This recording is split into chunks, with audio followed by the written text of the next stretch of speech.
Iya, Bu. Iya, Bu. Iya, Bu. Gimana kelompok 9 sama kelompok 3? Ada orangnya? Ada, Bu. Ada, Bu. Oke, silakan dimulai. Kelompok mana dulu nih? Kelompok 3 dulu kali ya? Trisna ya? Bu. Ya, Trisna, silakan.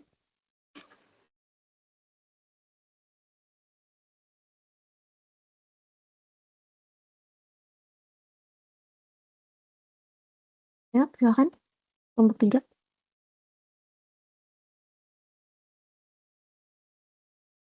Kelompok 3, Trisna. Silakan bisa dimulai. Oke. Lagi anak. Oke.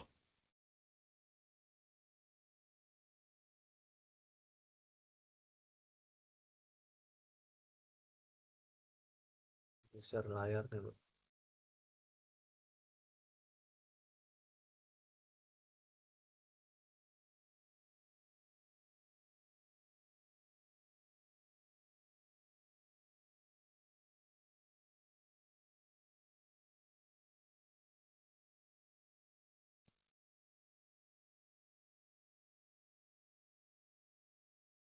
Oke, Assalamualaikum warahmatullahi wabarakatuh. Baiklah, teman-teman.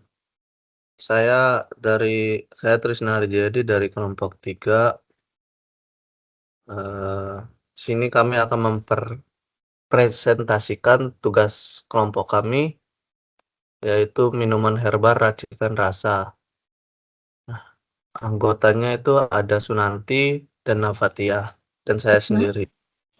Trisna, ini layar yang muncul kayaknya bukan layar slide deh. Ini layar yang muncul layar si layar.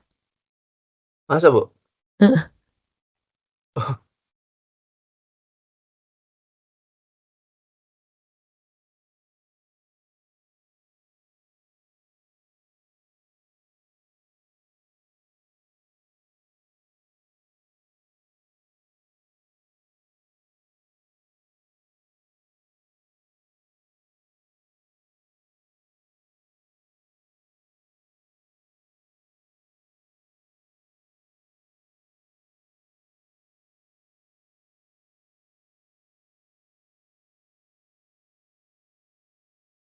Gini udah ya, Bu?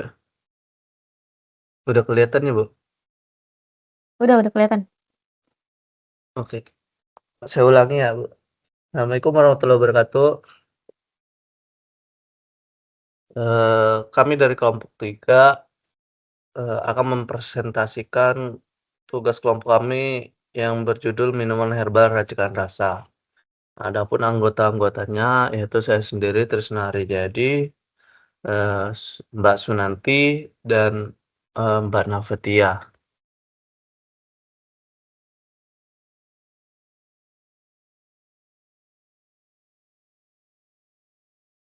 Nah, lanjut saja. Sini kami dan dari pertama ada Mbak Nafatia akan mempresentasikan di bagian pertama. Kepada Kak Nafatia saya persilakan.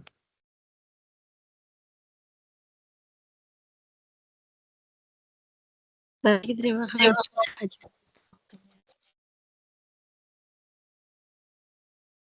Di sini saya akan menjelaskan tentang minuman herbal. Minuman herbal merupakan salah satu minuman berbahan dasar tumbuhan alami yang berkhasiat bagi tubuh.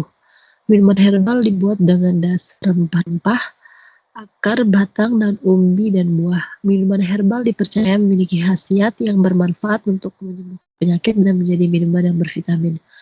Khasiat tersebut berasal dari bahan yang terkandung dalam tanaman. Usaha ini menjual minuman herbal seperti kunyit asam, jahe merah, temulawak, dan minuman rempah lainnya yang sehat, alami, dan siap minum. Target konsumen adalah masyarakat yang ingin pilihan minuman sehat yang praktis dan terjangkau. Next, Kak.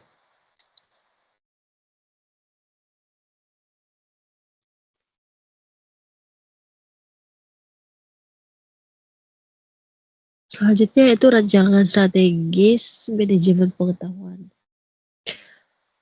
Yang pertama, inovasi rasa unik, menarik, konsumen baru. Misalnya, mengkombinasikan jahe atau kunyit dengan madu, lemon, atau buah tropis segar. Selain itu, rasa modern membuat minuman lebih menarik bagi generasi muda yang gemar mencoba hal baru. Inovasi rasa juga bisa dijadikan konten promosi yang menarik di media sosial. Dan yang kedua itu perlihatkan kualitas bahan baku. Menggunakan bahan organik atau alami, bebas bahan pengawet berlebihan dan selalu perhatikan kebersihan. Selain itu, kualitas premium menjadi nilai jual yang membuat pelanggan merasa aman dan loyal terhadap produk. Yang ketiga itu menggunakan kemasan yang menarik. Contohnya, botol kaca dengan desain minimalis, label informatif, dan kemasan ramah lingkungan. Selain itu, kemasan dan Instagramable dapat menjadi media promosi gratis ketika pelanggan membagikan produk di media sosial. Yang keempat yaitu segmentasi dan target pasar yang tepat. Mengetahui target pasar penting dalam bisnis minuman herbal. Apakah menyasar pekerja kantoran, mahasiswa, atau konsumen yang peduli kesehatan? Selain itu, segmentasi ini membantu menentukan harga, strategi pemasaran, dan promosi yang paling efektif. Yang kelima yaitu strategi pemasaran digital. Mempromosikan produk misalnya menggunakan Instagram, TikTok, dan Marketplace untuk menjangkau audiens lebih luas. Selain itu, konten edukatif tentang manfaat kesehatan minuman herbal bisa meningkatkan kepercayaan konsumen dan membangun loyalitas pelanggan. Dan yang keenam yaitu kolaborasi dengan influencer dan komunitas. Kolaborasi dengan influencer atau komunitas kesehatan dapat memperluas jangkauan bisnis minuman herbal. Selain itu, endorsement dari orang yang dipercaya membantu meningkatkan brand awareness dan menarik pelanggan baru. Materi selanjutnya akan dipresentasikan oleh Kak Sunati. Silakan, Kak. Terima kasih. Terima kasih Kanafa. Saya lanjutkan yaitu ada poin 7, luncurkan produk seasonal atau limited edition. Dengan membuat varian seasonal atau limited edition dapat meningkatkan minat beli. Usaha minuman herbal bisa menghadirkan minuman berbahan buah musiman atau rempah. Selain itu, strategi ini menciptakan rasa eksklusif dan membuat pelanggan penasaran untuk mencoba produk terbaru. Selanjutnya ada 8, yaitu berikan edukasi tentang manfaat minuman herbal. Dengan mengedukasi pelanggan mengenai manfaat kesehatan minuman herbal, memperkuat posisi bisnis minuman herbal. Misalnya yaitu dijelaskan khasiat kunyit, jahe, atau daun mint dalam menjaga tubuh. Selain itu, edukasi ini membantu membangun kepercayaan pelanggan dan meningkatkan repeat order. Yang ke-9, jaga konsistensi dan evaluasi produk. Dengan menjaga konsistensi rasa, kualitas, dan pelayanan. Evaluasi rutin terhadap tren pasar, feedback pelanggan, dan penjualan produk. Selanjutnya, Kak.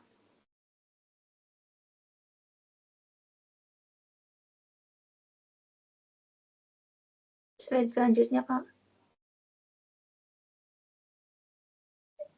Rancang audit manajemen pengetahuan. Audit manajemen pengetahuan kedai racik rasa bertujuan untuk mengidentifikasi pengetahuan yang penting untuk keberhasilan usaha kedai minuman herbal sehat. A. Ada knowledge identification, yaitu identifikasi pengetahuan. Dengan mengidentifikasi pengetahuan yang kritis dan kesenjangan, poin 1 ada resep formula rasa, yaitu kunyit asam, jahe merah, temulawak, dan rempah lain harus memiliki resep standar. Poin 2, manfaat tanaman herbal. Pengetahuan mendalam tentang khasiat produk diperlukan untuk edukasi konsumen sehat. Pencatatan biaya dan harga jual. pengetahuan penting untuk memastikan keuntungan dan keterjangkauan produk. Kesenjangan utama yaitu pengetahuan tentang manfaat tanaman herbal dan teknik perebusan yang terstandar masih lemah atau tidak terstruktur. Selanjutnya, knowledge creation atau penciptaan pengetahuan. Uji coba produk dengan melakukan dan mencatat hasil uji coba produk untuk standarisasi formula rasa. 2. Pengamatan konsumen, yaitu menganalisis feedback pelanggan dan tren minuman sehat untuk inovasi produk. Akuisisi ilmu, yaitu belajar dari sumber ilmu atau buku atau pelatihan atau kursus ya tentang manfaat tanaman herbal yang belum dimiliki. Selanjutnya ada poin C yaitu knowledge storage atau penyimpanan pengetahuan. Yaitu 1. Ada buku resep standar. Membuat buku resep fisik atau digital yang mencakup formulasi rasa dan teknik perebusan terstandar. 2. Catatan keuangan digital. Menyimpan pencatatan biaya dan penjualan sederhana secara digital. Yang ketiga ada SOP produksi, yaitu dengan mendokumentasi SOP tertulis untuk kebersihan ruang produksi dan teknik pengemasan higienis. Selanjutnya, knowledge sharing atau pembagian pengetahuan dengan melakukan pelatihan internal, yaitu melatih karyawan dengan teknik komunikasi pelanggan yang ramah dan SOP produksi kebersihan. Selanjutnya, poster produser kerja, yaitu memasang poster visual di area produksi untuk mengingatkan tentang kebersihan dan SOP pengemasan. Diskusi bisnis, yaitu melakukan pertemuan rutin untuk membahas penentuan harga jual dan strategi pemasaran. Selanjutnya, knowledge application, yaitu penerapan pengetahuan. 1. Inovasi produk. Dengan menggunakan hasil uji coba, knowledge creation untuk menghadirkan varian minuman baru. 2. Pelayanan berbasis ilmu, yaitu staf penerapan pengetahuan produk atau manfaat herbal untuk mengedukasi konsumen dan teknik komunikasi saat melayani. 3. Ada pemasaran digital, menggunakan Instagram dan WhatsApp bisnis untuk menjalankan strategi pemasaran yang menjangkau target konsumen. 4. Perbaikan berkelanjutan dengan menggunakan analisis feedback pelanggan untuk revisi resep atau layanan secara berkala. Selanjutnya akan dipresentasikan oleh Kak Trisna. Oke. Terima kasih Kak Sunanti. Baiklah, saya akan melanjutkan di bagian pengukuran manajemen pengetahuan racik rasa.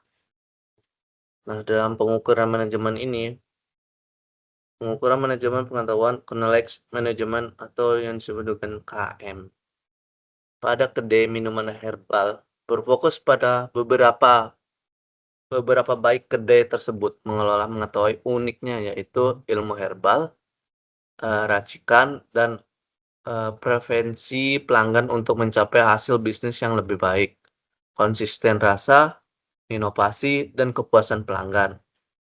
Yang pertama itu kita mengukur input dan proses KM atau knowledge management. Bagian A, pengukuran kualitas pengetahuan eksplisit, resep, dan data. Ada bagian pertama indikator. Terus yang kedua, tingkat kelengkapan dokumentasi resep. Persentase resep yang sudah memiliki SOP lengkap. Takaran herbal, suhu air, waktu seduh, khasiat dasar, dan kontraindikasi. Yang kedua ada aksesibilitas pengetahuan. Frekuensi penggunaan database resep atau buku panduan herbal oleh karyawan. Yang ketiga, keterbaruan pengetahuan. Frekuensi pembaruan informasi tentang khasiat herbal atau regulasi terbaru terkait bahan baku per kuartal Ada metode pengukuran yaitu audit database atau dokumen fisik, log akses digital atau server karyawan tentang kemudahan mencari informasi. Bagian B itu pengukuran berbagai pengetahuan taksit keterampilan barista. Indikator tingkat partisipasi saringan.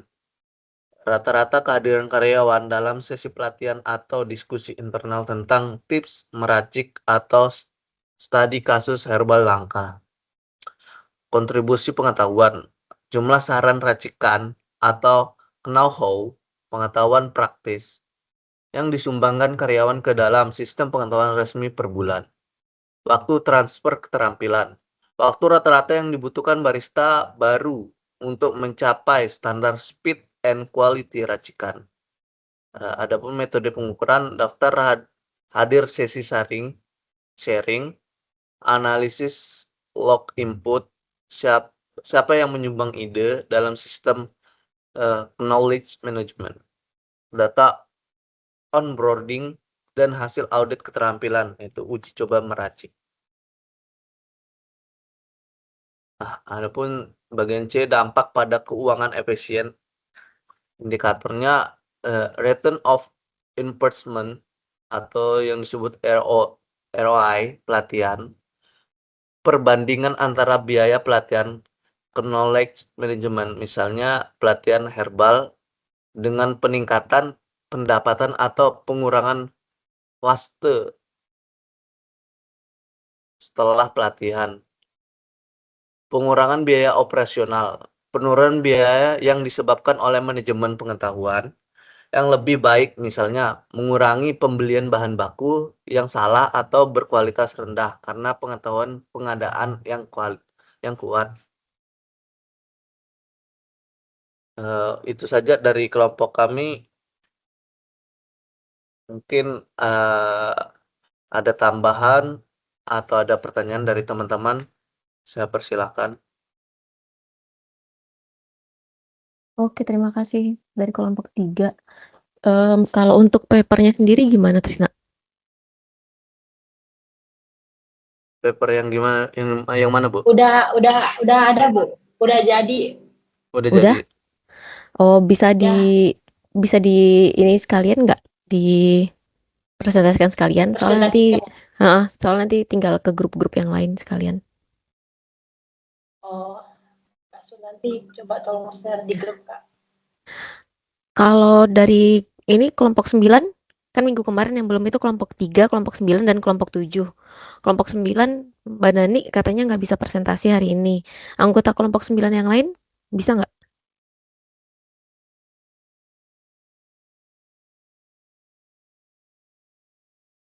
Kelompok 9 itu ada Nanik, Wahid, dan Kusmini. Kelompok 9 yang lain bisa presentasi?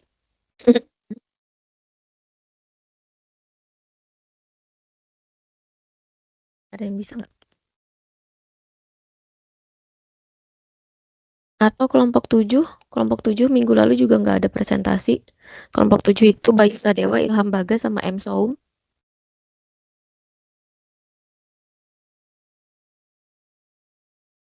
Iya, Bu. Ada yang- Kelompok 7 bisa presentasi sekarang. Oke, silakan Ilham. Tapi mau minta tolong teman-teman bantuin nampilin PPT-nya, Bu, karena nggak ada yang bawa laptop soalnya, teman-teman. Oh, ada yang bisa bantu nggak teman-teman yang lain?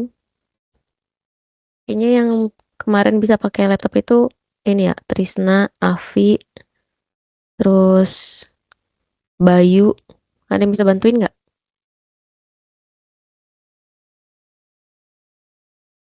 Boleh, Bu, dikirim aja, Bu. Itu silakan Ilham dikirim ke Trisna katanya. Ya, Mas Trisna tak chat ya. Mohon maaf, Bu, ini untuk kelompok 3 langsung presentasi untuk papernya ya? Silakan. Sebentar, garis besarnya aja.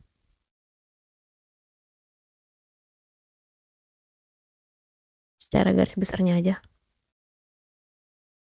Sambil nunggu yang kelompok 7. Berarti kelompok 9 benar-benar nggak bisa sama sekali ya?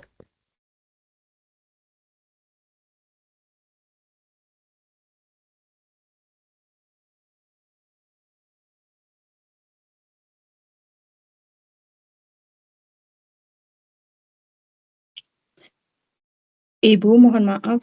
Mm-mm. Itu kelompok 9 atas nama Kak Nanik, dia ada bikin video, udah dikirim sama Mbak Nanik belum ya? Ke Bu Indah? Belum, cuman Mbak Nani cuman bilang nggak bisa presentasi hari ini, gitu aja. Oh, Belum kirim ke saya. videonya kan tak taruh di YouTube kan ya Bu. Nanti linknya aku kirim ke grup WhatsApp, terus nanti diputerkan atau gimana, boleh nggak Bu? Boleh, boleh. Nanti kalau misalkan ini, kalau nggak, nanti diputar di sini aja, nanti kalau kita masih ada waktu. Iya Bu, terima kasih Bu. Oke. Gimana grup 3, Mbak Nafatia, udah bisa presentasian paper?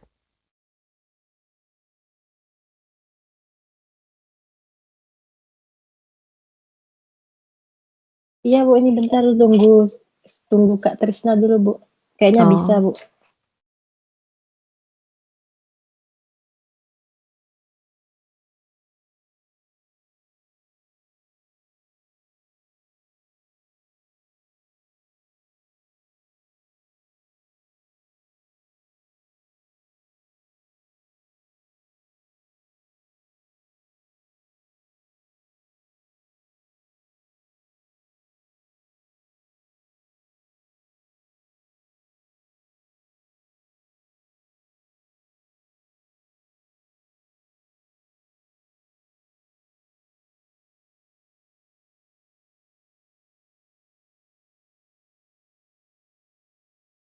gimana?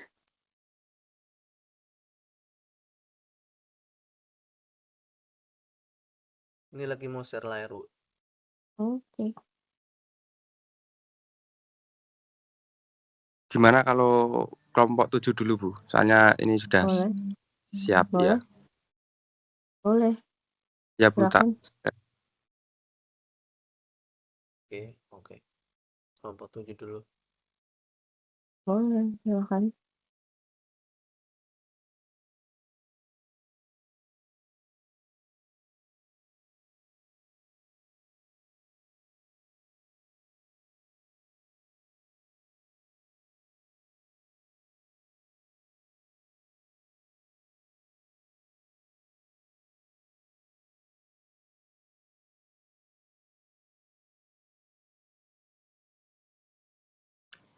Baik, saya awali.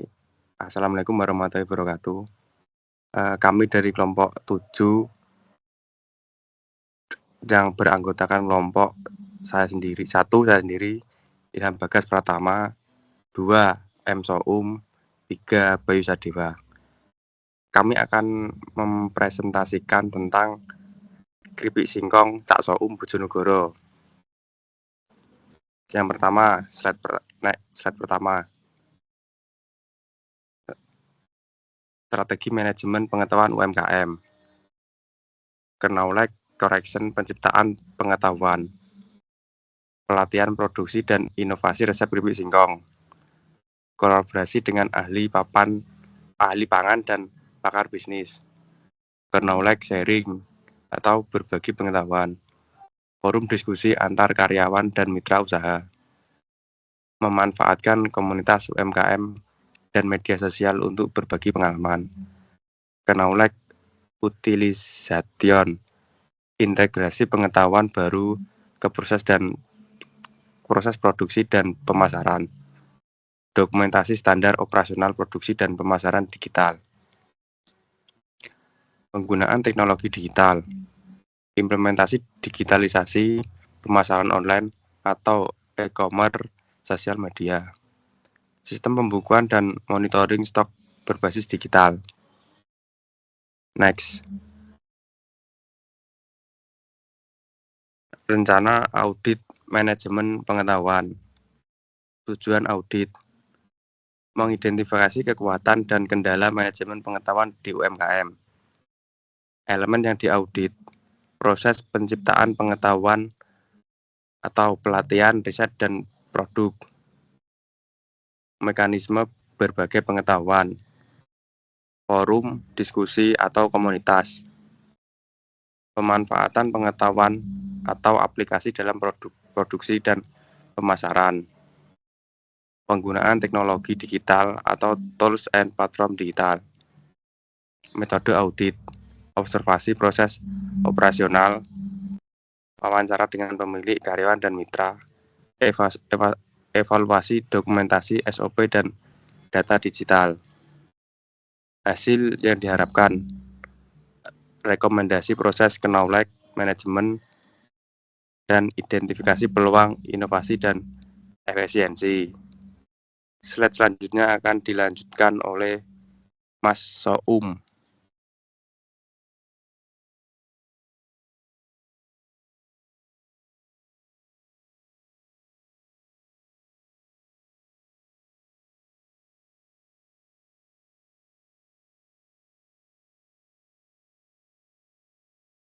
Gimana selanjutnya? Dilanjutkan Mas Soum, Bu, tapi ini kok tidak ada konfirmasi. Sudah saya lanjut, saya Bu sekalian ya. Iya, silakan Mas. Ya. Rancangan pengukuran manajemen pengetahuan. Indikator pengukuran. Jumlah pelatihan dan inovasi produk yang dihasilkan atau knowledge creation. Frekuensi dan kualitas interaksi berbagai pengetahuan antar tim atau knowledge sharing. Tingkat adopsi pengetahuan baru dalam proses bisnis. Penggunaan teknologi digital dan dalam proses. Metode pengukuran. Survei kepuasan dan keterlibatan karyawan atau mitra. Analis data, dokumentasi, dan digitalisasi proses bisnis. Proses penilaian output bisnis terkait inovasi dan efektivitas pemasaran. Frekuensi pengukuran. Triwulan untuk pengukuran rutin dan tahunan evaluasi menyeluruh. Next.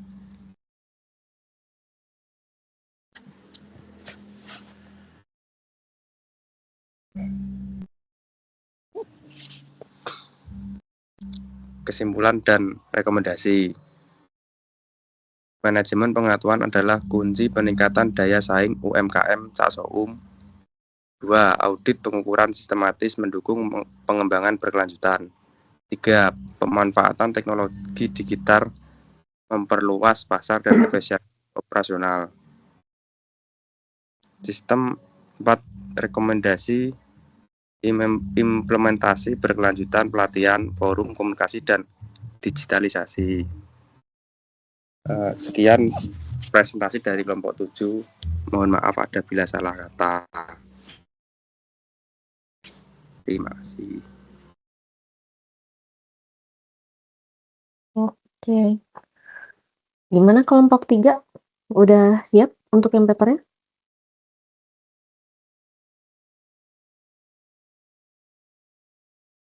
Mohon maaf Aci. Bu, itu Mm-mm. untuk presentasi itu dijelasin yang semuanya atau gimana ya Bu? Jadi ditampilkan, terus dijelaskan secara garis besarnya aja. Gitu ya. Nah, makasih Bu. Gimana? Kak Trisna.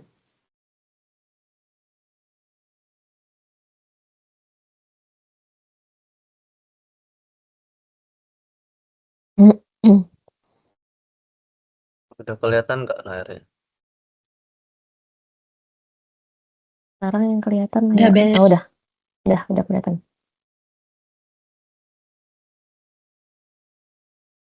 Nah, seperti ini ya, Bu, Mm-mm. bentuk paper. Iya. Terus yang untuk indikatornya untuk target-target manajemen pengetahuannya udah dituliskan di sini.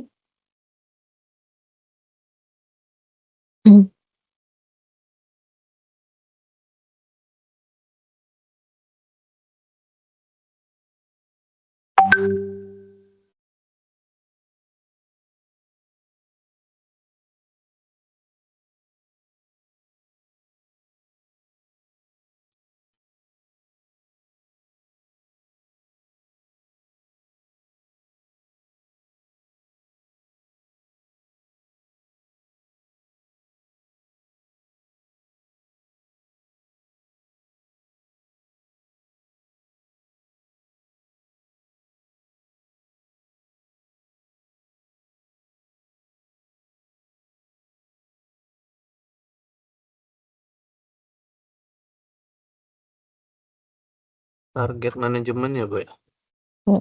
Target yang untuk kan ada indikator-indikatornya. Nah, target-targetnya itu udah dituliskan nggak?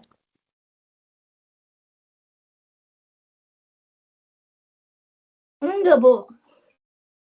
Belum ya? Iya, belum, Bu. Iya. Oh, yaudah nanti bisa ditambahkan terus nanti tinggal diupload di layar ya. Oke, Baik, Bu. Bu. Yang untuk di layar masih saya buka sampai hari Senin. Jadi nanti tinggal ditambahkan untuk target dari masing-masing indikatornya kan tadi kan udah ada nih indikator-indikatornya. Nah, nanti tinggal ditambahkan untuk targetnya. Oke, target pencapaian indikatornya.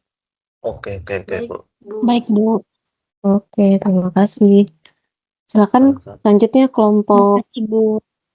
sama-sama. Balik lagi ke Makasih. kelompok 1 ya, kelompok 1 untuk yang perbaikan presentasi minggu lalu sama papernya.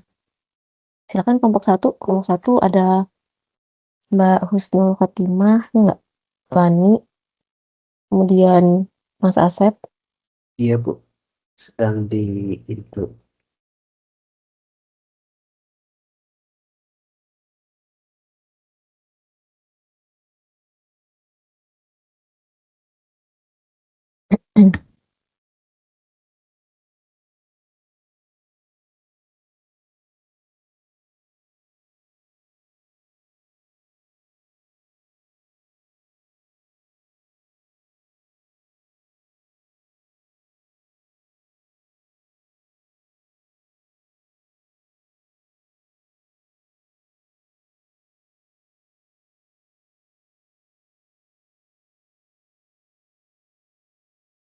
Baik, selamat siang semuanya. Terima kasih kepada Bu Indah telah memberikan waktu kepada kami. Perkenalkan, kami dari kelompok 1 dengan anggota Kak Husnul, saya sendiri Asep, Kak Lani, dan Kak Alfi. Kami akan mencoba untuk mempresentasikan evaluasi dari manajemen pengetahuan pada UMKM bawang goreng.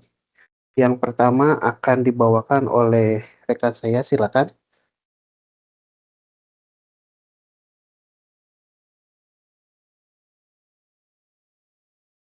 Terima kasih. Untuk spesifikasi produk, yaitu bawang goreng merupakan bahan penyempurna makanan Indonesia, baik yang digoreng, dikukus, direbus, berkuah, hingga taburan nasi putih. Permintaan bawang goreng di Jeddah dalam beberapa tahun ini sangat meningkat, seiring dengan meningkatnya jumlah WNI dan jamaah umroh.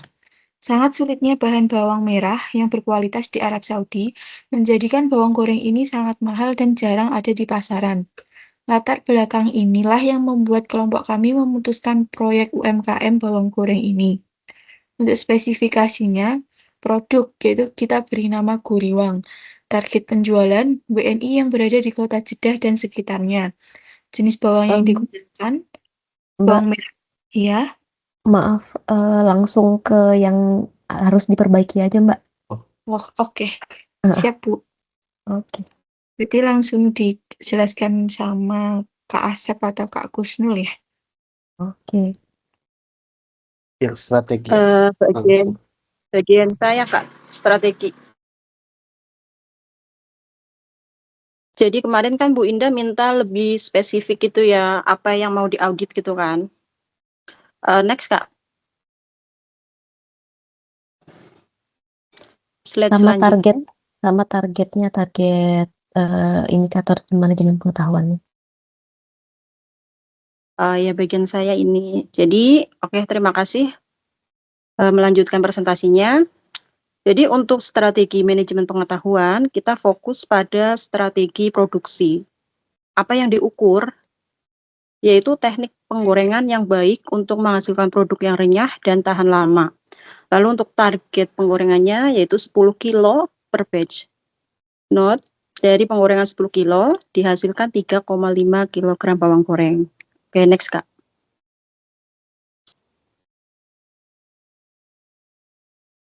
Lalu ada audit manajemen pengetahuan. Tadi kan kita strateginya itu kan fokus ke produksi ya. Jadi di sini ada 3 teknik penggorengan. Yang pertama, menggunakan teknik yang pertama itu dengan suhu 150 sampai 160 derajat Celcius. Dari hasil ini, kita menghasilkan bawang goreng yang berminyak dan kurang kriuk. Tekstur akhir alot atau melempem, kurang tahan lama, kurang optimal untuk menjaga kualitas renyah. Lalu menggunakan teknik yang kedua dengan suhu 170 sampai 180 derajat Celcius, menghasilkan bawang goreng bertekstur renyah dan warna coklat keemasan yang menarik. Memiliki aroma bawang goreng yang khas, memberikan hasil terbaik dari segi rasa, tekstur, dan daya tahan. Untuk teknik ketiga, dengan suhu 190 sampai 200 derajat Celcius, menghasilkan bawang goreng berwarna hitam atau gosong, tidak menarik. Rasa pahit yang menurunkan kualitas produk. Sangat tidak disarankan karena merusak rasa dan penampilan. Dari teknik semua ini, kita menggunakan waktu durasi untuk menggoreng itu sekitar 8 sampai 10 menit. Nah, kesimpulannya kita menggunakan teknik kedua. Teknik kedua adalah metode terbaik untuk menghasilkan bawang goreng yang renyah, berwarna menarik, dan memiliki aroma yang khas. Pengaturan suhu dan durasi ini menjaga konsistensi produk. Lalu, penting melakukan kontrol suhu secara akurat dan pengadukan secara berkala selama penggorengan untuk hasil yang merata. Oke, next, Kak. Selanjutnya dilanjutkan oleh Kak Asep, silakan, Kak. Baik, terima kasih kepada Kak Husnul. Baik, saya lanjut. Target yang diukur yaitu mendapatkan kerenyahan maksimal meskipun disimpan dalam waktu yang lama. Adapun batasan-batasan pengukurannya itu, yang pertama, hasil akhir produk, warna coklat keemasan, penggorengan maksimal 10 menit, dan penyimpanan minimal 2 bulan. Jadi 2 bulan ini adalah produk akhir setelah di dalam seal pouch. Selanjutnya implementasinya bagaimana? Yaitu menerapkan SOP produksi dengan baik dan benar, melakukan dokumentasi cara penggorengan, memberikan pelatihan bagaimana penggorengan dan bagaimana melakukan packaging dengan baik. Pengukuran manajemen pengetahuan menggunakan metode perbandingan tipe eksternal, yaitu perbandingan dengan perusahaan-perusahaan lain dengan produk yang serupa. Produk kami perbedaannya yaitu menggunakan bahan yang premium, original, dan tanpa bahan campuran. Menggunakan packaging pouch seal kedap udara dan desain yang menarik. Sedangkan kompetitor menggunakan bahan lokal yang murah, mereka menggunakan bawang bombay, kemudian menggunakan bahan campuran seperti maizena untuk menambah hasil kriuk. Selanjutnya ada packaging, mereka menggunakan plastik biasa gitu. Jadi sangat beda jauh. Selanjutnya alasan metode perbandingan. Kenapa kami menggunakan metode perbandingan ini? Yang pertama, sebagai usaha startup atau pemula membandingkan produk dengan kompetitor lebih relevan dan mengetahui posisi produk di pasar nyata.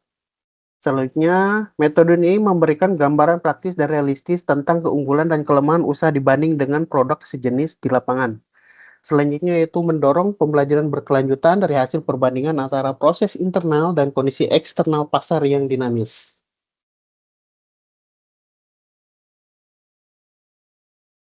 Sekian, Bu. Oke. Untuk yang papernya? Yang papernya.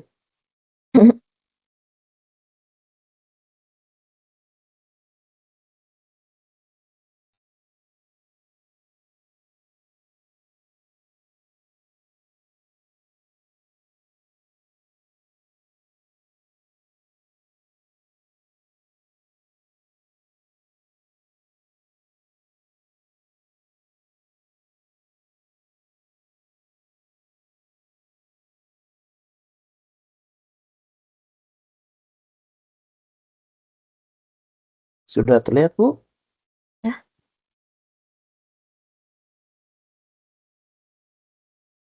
Ada yang mau yang secara garis besarnya? Silakan.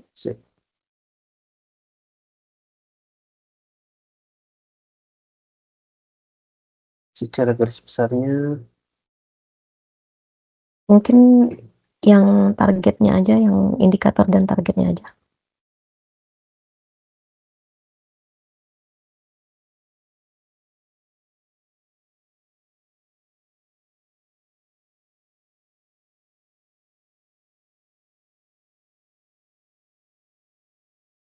Indikator dan target.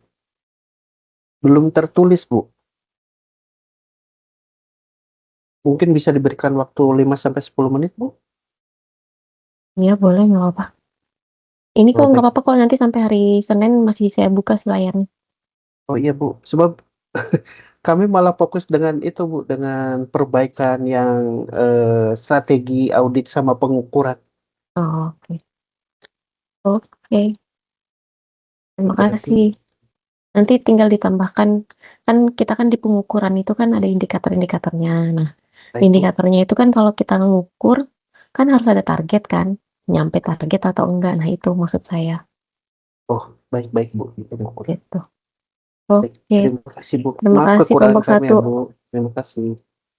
Ya, selanjutnya kelompok 5 untuk perbaikannya. Kelompok 5 ada. Bu, mohon maaf, Bu. Mm-mm. Yang kelompok 5 itu ya dikerjakan itu, Bu, PPT yang perbaikan itu. Yang itu kan bagiannya Mbak Liza, Bu. Mbak Liza ini tidak bisa dihubungi, Bu, sampai sekarang. Dan yang mengerjakan PPT sama poin-poin yang kemarin itu juga saya dan Mas Bayu, Bu.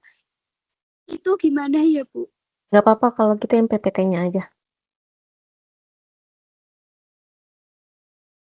Oh ya, Yang Bu. PPT-nya udah kan ya?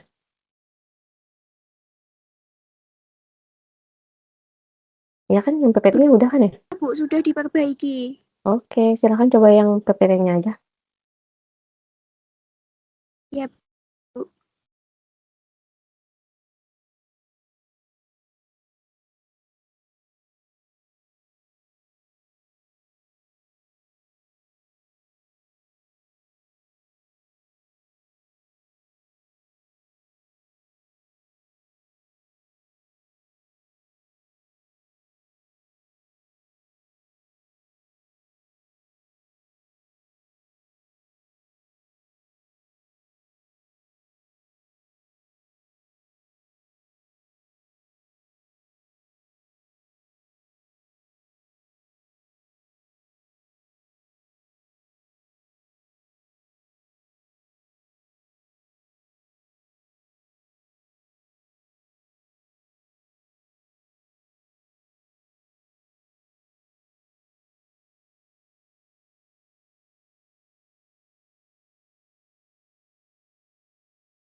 Silakan.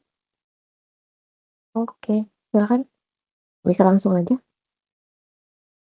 Bu, ini langsung intinya apa dari awal? Langsung intinya aja, langsung yang harus diperbaiki yang minggu lalu apa aja.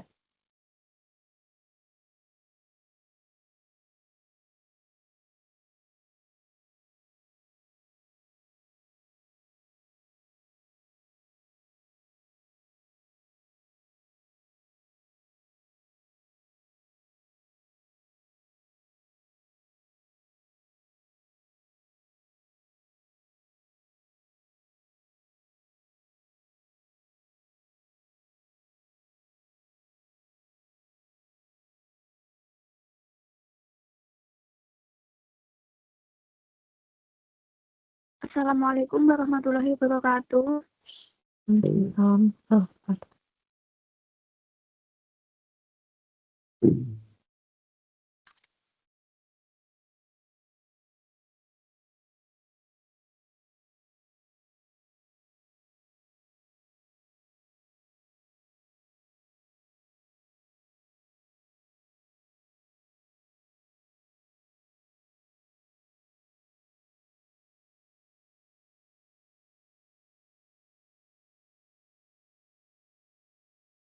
Strategi yang diterapkan yang pertama, knowledge exhaustion atau perolahan pengetahuan. mengumpulkan pengetahuan dari berbagai sumber. Langkah yang pertama, dokumentasi resep dasar, tukaran bumbu, dan SOP produksi. 2, wawancara karyawan senior tentang teknik kriuk tahan lama. Yang ketiga, mengikuti pelatihan dari Dinas UMKM dan Balai Industri. Yang keempat, melakukan benchmarking ke UMKM pangan lainnya. Output manual produksi keripik tempe. Yang kedua, knowledge storage atau penyimpanan pengetahuan. Menyimpan pengetahuan dalam bentuk yang mudah diakses. Langkah pertama, membuat buku SOP dan panduan kerja atau manual produksi, pengepakan, pemasaran. Yang kedua, menyimpan resep dan catatan eksperimen rasa dalam Google Drive atau Notion. Yang ketiga, menyusun database pelanggan dan catatan penjualan. Output, knowledge repository atau arsip digital dan fisik. Yang ketiga, knowledge sharing atau berbagai pengetahuan. Langkah pertama, mengadakan briefing harian 5 menit sebelum produksi, pelatihan internal antar karyawan senior mengajarkan junior. Yang ketiga, grup WhatsApp untuk berbagai masalah teknis dan sharing inovasi tiap bulan dan rasa baru. Output, budaya komunikasi terbuka dan transfer pengetahuan. 4, knowledge ultimation atau pemanfaatan pengetahuan. Langkah pertama, menggunakan data penjualan untuk menentukan rasa terlaris. Kedua, menyesuaikan teknik penggorengan berdasarkan hasil pengujian kualitas. Yang ketiga, menggunakan pengalaman produksi untuk merancang alat sederhana yang lebih efisien. Output, keputusan berbasis data dan pengalaman. Yang kelima, knowledge innovation atau inovasi pengetahuan. Langkah pertama, riset kecil-kecilan tingkat keasinan, ketebalan, irisan tempe, metode penggorengan, uji coba produk baru, keripik tempe, rasa balado, barbecue, sambal matah, inovasi packing standar, ziplock, desain modern, output produk lebih variatif dan kompetitif. Rancangan audit manajemen, proses evaluasi sistematis untuk menilai efektivitas KM di UMKM keripik tempe, mengidentifikasi kekuatan, kelemahan, dan area perbaikan. Langkah-langkah audit, yang pertama, persiapan pengumpulan data. Yang ketiga, evaluasi. Yang keempat, pelaporan. Ruang lingkup audit, yang pertama, proses produksi, resep, teknik menggoreng, kualitas tempe, proses pengemasan dan penyimpanan. Yang ketiga, pemasaran dan branding. Yang keempat, distribusi dan hubungan pelanggan. Yang kelima, dokumentasi dan penyimpanan pengetahuan. Audit manajemen pengetahuan, identifikasi pengetahuan atau knowledge identifikasi. Yang pertama, pengetahuan teknis produksi, pemilihan tempe berkualitas, teknik perajangan tempe, formulasi bumbu, teknik penggorengan, renyah tahan lama, pengemasan atau packing yang menjaga kualitas, penyimpanan produk jadi. Yang kedua, pengetahuan bisnis, penentuan harga, pembelian produk baku, pengolahan keuangan sederhana, pengetahuan pemasaran, branding, dan desain kemasan media, penjualan online atau offline. Audit alur pengetahuan atau knowledge flow, menilai bagaimana pengetahuan berpindah dalam UMKM.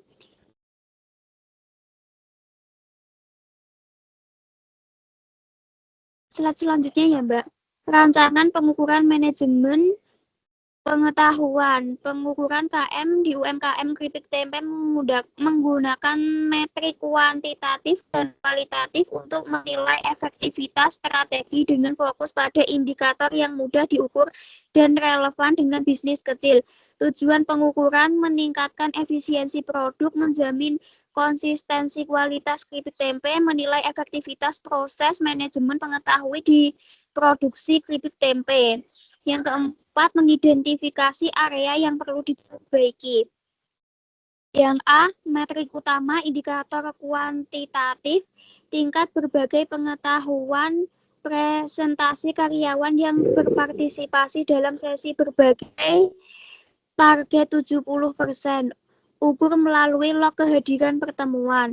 Yang kedua, efisiensi produksi, pengukuran waktu produksi tempe atau misalnya dari 2 jam menjadi 1,5 jam per bag atau pengurangan pemborosan bahan target 5% limbah.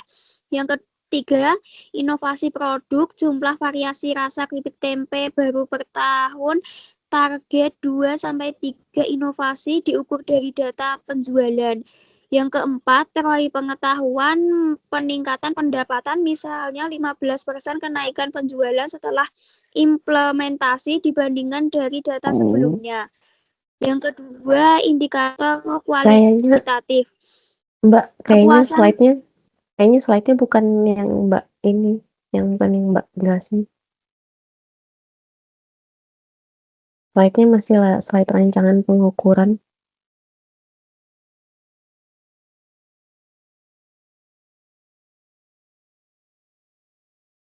Iya, Bu. Oke. Nah, ini baru ada yang ngasih. Ya, lanjutkan, Mbak.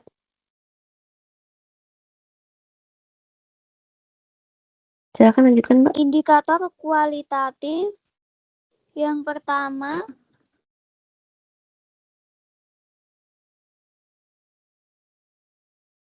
kepuasan karyawan, skor rata-rata dari survei 1-5 tentang kemudahan akses pengetahuan, target 4. Yang kedua, retensi pengetahuan, tingkat kehilangan pengetahuan saat pergantian karyawan atau ukur melalui wawancara berapa banyak resep yang hilang. Yang ketiga, dampak bisnis, penilaian subjek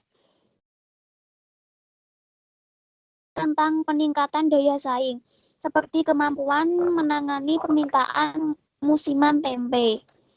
D. Metode pengukuran.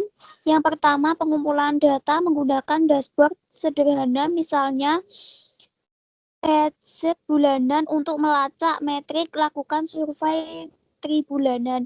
Yang kedua, analisis banding sebelum dan sesudah implementasi organisasi, misalnya tren penjualan, phase inovasi. Yang ketiga, frekuensi evaluasi bulanan untuk metrik operasional, tahunan untuk strategis. Yang keempat, penyesuaian jika metrik tidak tercapai, misalnya berbagai rendah, revisi strategi seperti menambah intensif atau bonus kecil untuk ide inovatif. Yang C, model pengukuran, knowledge acquisition atau perolehan pengetahuan. Yang pertama, frekuensi pelatihan produksi baru. Yang kedua, jumlah pengetahuan atau resep teknik memasak. Yang ketiga, tingkat pemahaman pekerja terhadap teknik produksi terbaru. Yang kedua,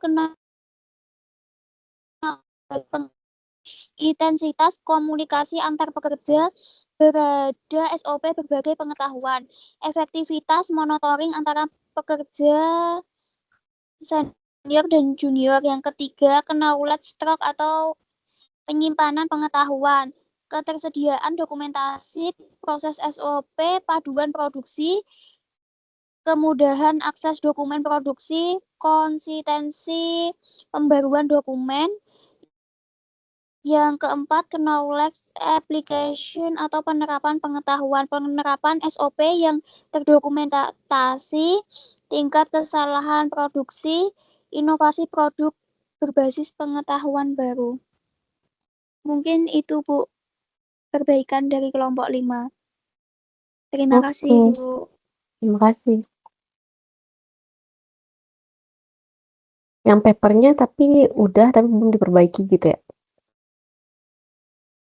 Iya, Bu. Mbak Liza nggak bisa dihubungi, Bu. Nanti kalau udah diperbaiki, tolong diupload ke si layar ya. Iya, Bu. Oke, selanjutnya grup 2, kelompok 2. Kelompok 2 ada?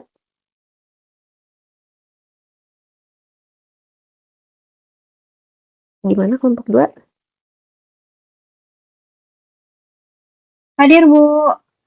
Oke, silakan kelompok 2. Sebelumnya mohon maaf, Bu. Untuk PPT-nya belum bisa diperbaiki, tapi saya akan mencoba menjawab secara langsung ya, Bu. Kemarin yang perlu diperbaiki belum sempat dimasukin, Bu. Sebelumnya mohon maaf, Bu.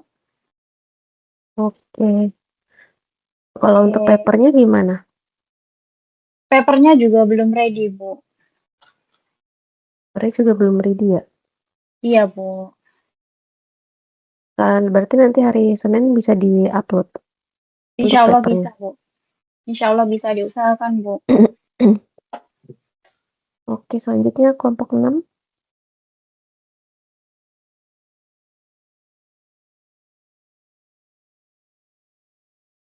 Kelompok 6. Kelompok 6 gimana? Kelompok 6 kemarin siapa ya? Sabina Audia Putri, Vina Nurma Rahmadani, dan Ike Nur Safitri ada? Sabina ada nih? Sabina? Sabina, Vina, dan Ike? Ibu, maaf kalau diloncatin dulu bisa nggak? Ini masih laptopnya belum bisa nyala. Oh, kalau gitu kelompok 7 tadi udah, kelompok 8.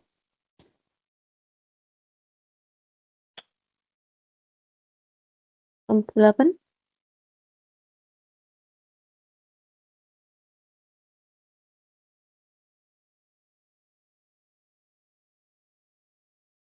Kelompok 8? Kelompok 8 siapa ya? Uun Kuniri, Dwi Jayanti, dan Linda.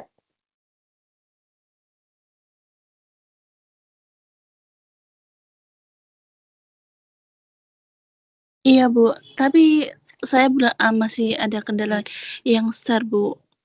Coba saya tanya dulu sama Mas Asep.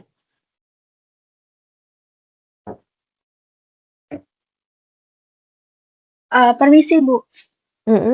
Kelompok 2 belum ready PPT-nya, tapi saya ready berupa PDF, Bu, untuk perbaikan kemarin. Jadi gimana, Bu? Boleh sambil nunggu yang kelompok 8. Baik, Bu.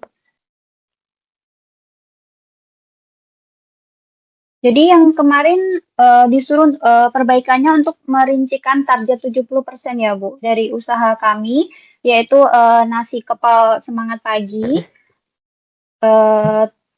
Target 70%-nya kita memakai smart targeting, yaitu yang pertama target penjualannya sebesar 70%, target maksimalnya Mbak, maaf, ya, Bu. bisa ditampilin ininya nggak? Share. Iya, Bu. Maaf, Bu, ya sebentar.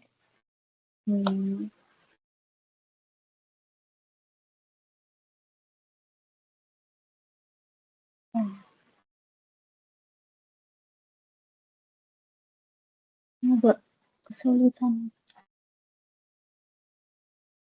Bentar, Bu.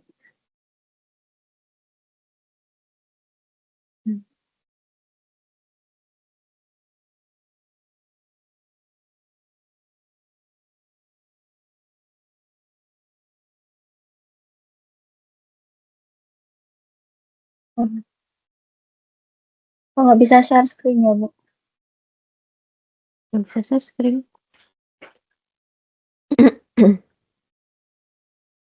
Mungkin teman yang lain ada yang bisa bantu untuk share screen dari Mbak Desi.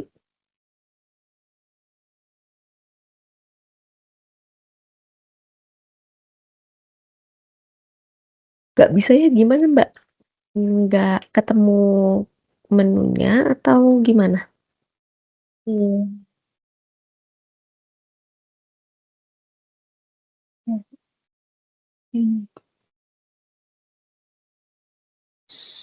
Sudah, Bu? Udah, nggak bisa? Oh, sudah? Ya. Oke.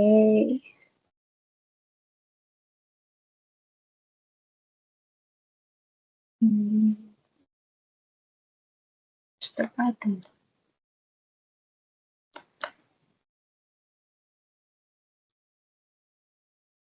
Jadi yang kemarin merincikan rincikan target sudah 70% ya Bu dari usaha kami, yaitu nasi kepal bahagia semangat pagi.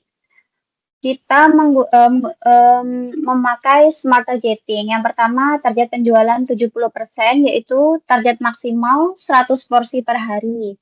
Target 7% dari 70 porsi per hari. Jika harga rata-ratanya itu per porsi 12.000, omset target kita itu sebesar 70%, Bu. Jadi hasilnya sekitar 840.000 per hari. Target produksinya sebesar 70%, yaitu kapasitas produksinya 100 porsi dan produksi stabil minimal 70 porsi per hari. Tingkat kesalahan produksinya kurang dari 5%, Bu. Target kepuasan pelanggan 70%, minimal 70% pelanggan repeat order dan rating minimal 4/5. Target kehadiran pegawai 70%. 70% dari jadwal kerja, tidak boleh ada keterlambatan atau ketidakhadiran. Target pertumbuhan digitalnya, target follower sosial media naik 1.000 per bulan. 70% sama dengan 700 followers. 70% postingan mendapatkan engagement lebih tinggi dari rata-rata sebelumnya. Proses ini hanya bisa dilakukan oleh pemilik dan pegawai inti.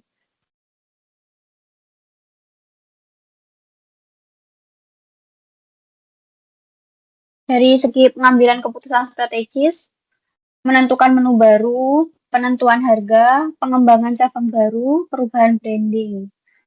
Yang kedua ada manajemen keuangan tingkat tinggi, yaitu perhitungan laba rugi, kontrol arus kas, pembelian peralatan besar, negosiasi dengan supplier utama.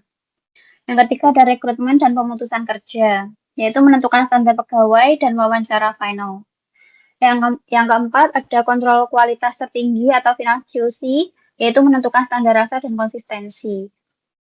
Dan hubungan eksternal, yaitu kerjasama dengan event, reseller, kantor, serta marketplace. Untuk proses pemilik atau pegawai inti dapat dibantu pegawai inti, tetapi tetap memerlukan pengawasan pemilik.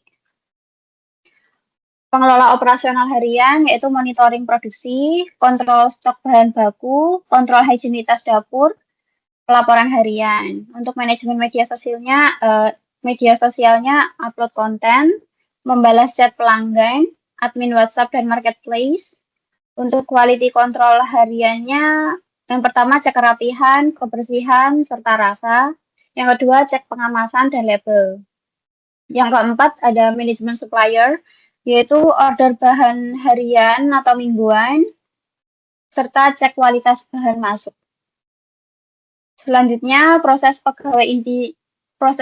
pegawai inti saja, yaitu yang pertama produksi nasi kepal, yang pertama menanak nasi, dari menimbang porsi, membentuk rice bowl-nya, menyiapkan isian, serta menggoreng atau meracik sesuai SOP. Untuk packaging-nya, mengemas produk, memberi label, serta menyusun dalam box delivery. Untuk pelayanan customer, dengan menyapa pelanggan, melayani pemesanan offline, dan juga mengatur area makan. Untuk kebersihan usaha, dengan membersihkan peralatan, membuang sampah, serta mensterilkan area kerja. Kemarin juga diminta untuk balance scorecard UMKM nasi kepalnya ya Bu. Jadi balance scorecard-nya ada 4 perspektif, yaitu financial, customer, internal process, dan learning and growth. Dari perspektif keuangan atau finansial, kita lihat dari indikator omset hariannya, yaitu target kita sehari itu 840.000 Bu. Terus indikator profit margin lebih besar, lebih dari 25%. Untuk indikator biaya operasional, efisiensinya 10% per bulan. Dan untuk penjualan online-nya 50% dari total. Dari perspektif pelanggan atau customer, indikatornya bisa dilihat dari repeat order, lebih dari 70%. Cara mengukurnya menggunakan database pelanggan. Indikator rating pelanggannya lebih dari 4,5. Cara mengukurnya melalui Google, GrabFood, GoFood. Dan indikator waktu dan respon chatnya kurang dari 3 menit, yaitu dari catatan WA atau admin. Indikator selanjutnya dari keluhan pelanggan, yaitu harus turun dari 30% dari laporan keluhan. Kemudian perspektif dari presentasi internal. Yang pertama indikatornya dari konsistensi rasa, targetnya 95% standar. Cara mengukurnya menggunakan QC harian. Indikator yang kedua melalui kecepatan produksi, yaitu kurang dari 5 menit per porsi cara membuatnya. Cara mengukurnya kita menggunakan stopwatch operasional. Untuk indikator selanjutnya, kehilangan stok kurang dari 3%, yaitu catatan stok. Indikator selanjutnya dari kebersihan dapur, targetnya harus 100% sesuai dengan SOP. Cara mengukurnya kita menggunakan checklist harian. Selanjutnya, perspektif pembelajaran dan pertumbuhannya, indikatornya pertama dari training pegawai, targetnya 2 kali per bulan, kita mengadakan training. Cara mengukurnya menggunakan absensi pelatihan. Indikator yang kedua kita menggunakan skill karyawan, yaitu targetnya minimal 2 skill. Cara mengukurnya menggunakan cross training. Yang ketiga indikatornya inovasi menu, targetnya 1 menu per 2 bulan. Selanjutnya indikatornya dari konten marketing, targetnya 20 konten per bulan. Kita memiliki kalender konten. Baik, Bu.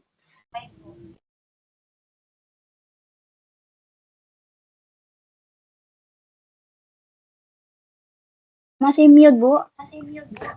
Oke, terima kasih. Kelompok 2 udah detail.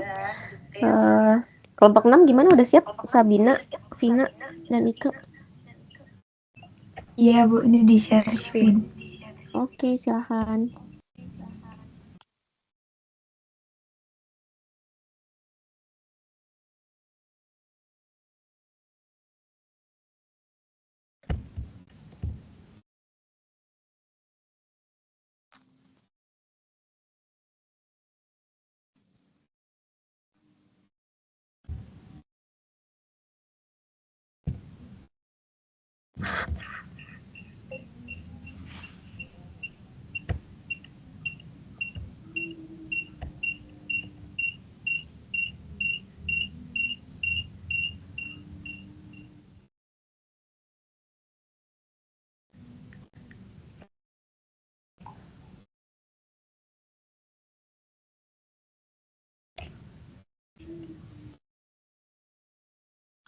Baik, kemarin yang di audit itu, yang direvisi itu yang bagian audit ya, Bu.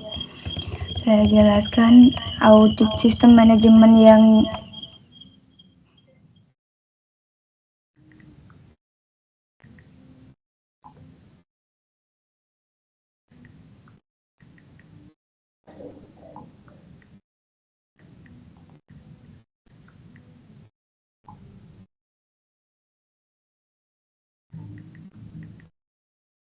Gak ada suaranya, Kak.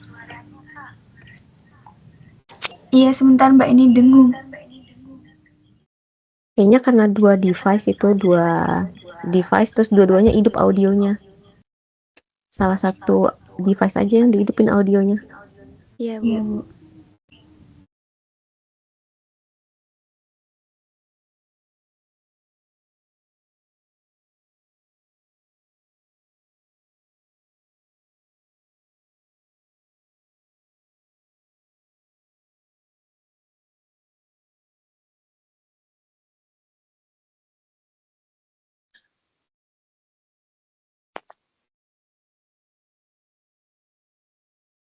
Baik, karena Mbak Dia tadi suaranya dengung, jadi saya aja Bu yang membacakan. Audit Sistem Manajemen Pengetahuan Knowledge Management. 1. Sistem manajemen yang diaudit. Sistem yang diaudit adalah sistem manajemen pengetahuan Knowledge Management System pada UMKM, toko, cake and dessert. 2. Apa yang diaudit dari sistem manajemen pengetahuan? Audit berfokus pada 4 komponen utama. Yang pertama, pembentukan pengetahuan knowledge creation, proses ketika UMKM menghasilkan pengetahuan baru seperti ide menu baru, teknik baru, membuat kue, inovasi packing, hasil eksperimen resep. Fokus utamanya menciptakan ide atau menjadi pengetahuan. Kedua, penyimpanan pengetahuan. Proses penyimpanan pengetahuan agar tidak hilang, misalnya dokumentasi resep, SOP tertulis, arsip foto produk, data penjualan yang tersimpan di cloud. Fokus utama yaitu pengetahuan dicatat, disimpan, dan mudah dicari. Ketiga, pertukaran pengetahuan, knowledge sharing.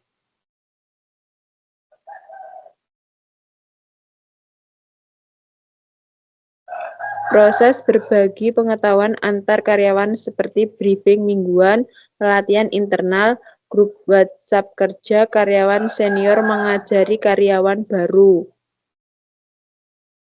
Fokus utamanya adalah pengetahuan dibagikan, bukan disimpan sendiri. 4. Pemanfaatan pengetahuan atau knowledge user. Proses menggunakan pengetahuan untuk menjalankan operasional, misalnya mengikuti SOP agar hasil konsisten, menggunakan data penjualan untuk menentukan menu favorit, menerapkan resep standar saat produksi.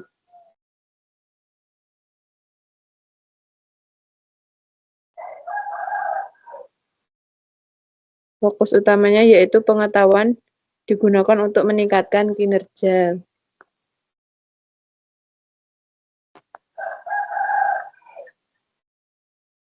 Yang ketiga, sistem manajemen yang diaudit. Sistem manajemen pengetahuan mencakup SOP, produksi, dokumentasi resep, penyimpanan digital, pelatihan briefing, dan penerapan SOP dalam aktivitas harian.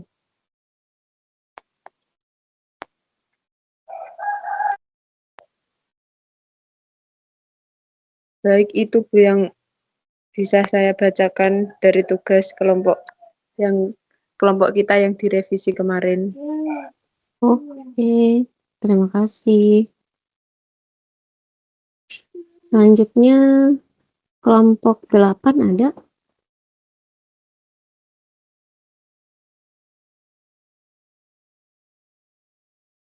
Ada, Bu. Kelompok 8? Oke, silakan. Iya. Kak Aji, boleh minta tolong di-share?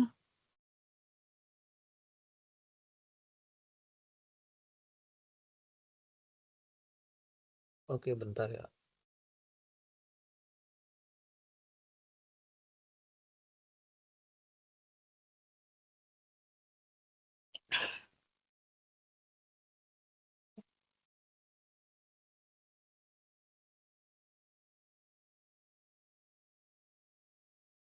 Udah kelihatan ya? Udah?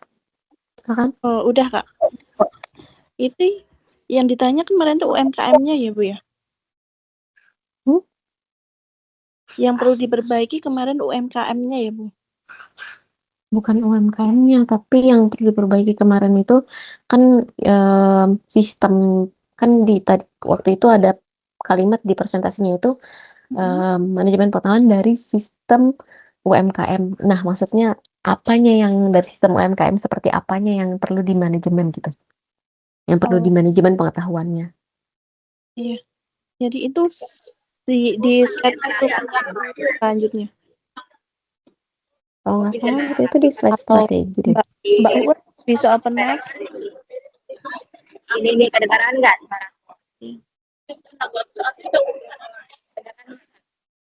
Ya, Mbak Uwan kedengaran. Ya, saya lagi di kereta. Jadi kemarin itu kan di PPT ada yang kurang dari indikatornya belum ditampilkan semua, dan sekarang saya coba tampilkan indikator di UMKM semuanya dan cara juga dari hasilnya. Kemudian nanti tinggal minta komen dari Ibu.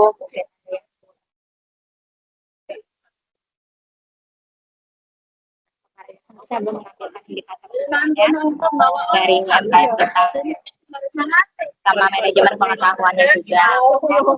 Jadi saya coba dari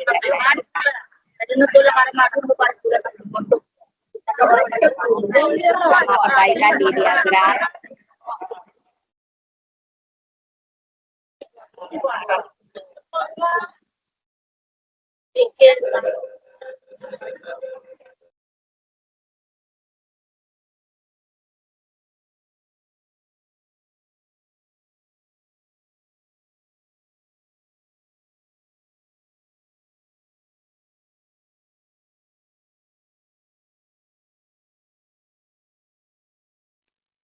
Iya, saya udah kedengaran kok sedikit. Jadi yang di papernya udah diperbaiki juga nggak sesuai dengan yang target yang tadi? Tadi kan saya udah ngeliat nih di PPT-nya ada target-targetnya. Di papernya juga udah ditulis nggak?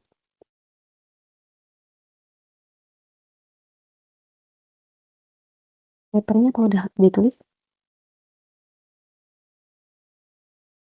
Gimana? Grup 8? Di papernya udah ditulis?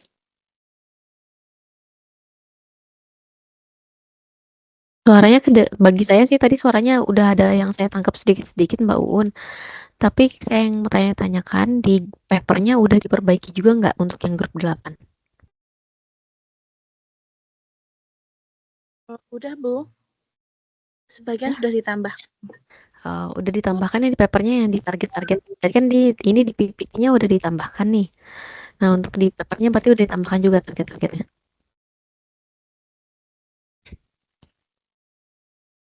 Udah? Bisa dibuka papernya?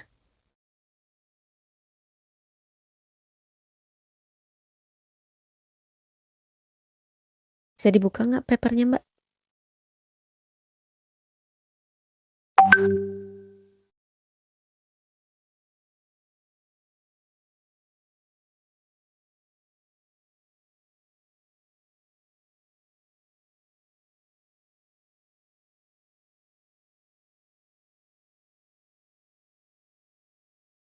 Bisa dibuka nggak, Mbak, papernya?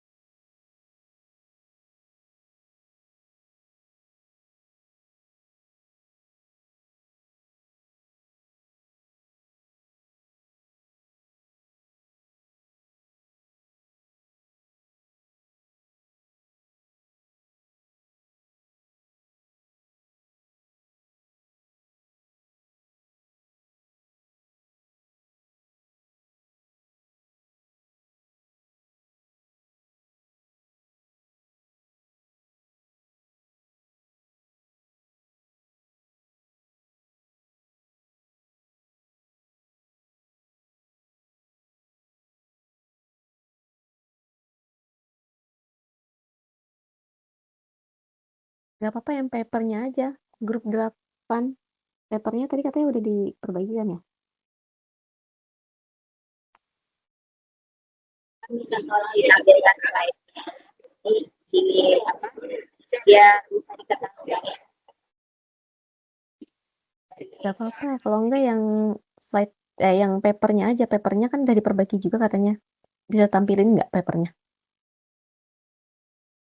Oh, bukan cuma slide ya, Bu ya. Jadi kalau papernya Slide-nya belum. tadi kan slide-nya udah nih, udah ditampilin, udah saya Oh, iya, lihat iya. ada indikator-indikatornya, target-targetnya. Di papernya udah dibenerin juga nggak? Belum papernya belum dirangkum lebih ini lagi, Bu. Nah, siap papernya. Oke. Kalau kelompok 4 gimana? Kelompok 4? Silakan kelompok 4. Maaf Bu, saya potong sebentar. Itu video presentasi saya kirimkan di grup itu aneh. Malah nggak bisa presentasi saya di majikan baru ini. Iya, nanti kita tampilin ini yang perbaikan yang minggu lalu dulu ya, yang kelompok. Oke. Nah, kelompok 4 gimana? Udah siap? Iya Bu, tinggal ini share. Oke.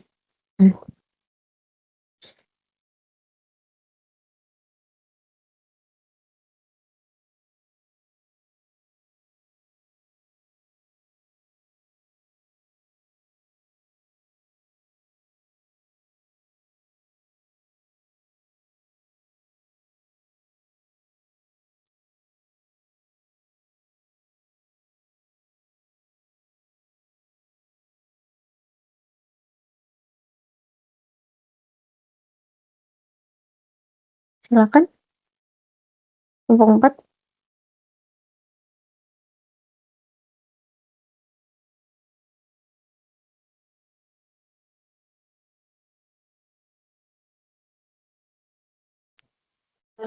Mohon maaf.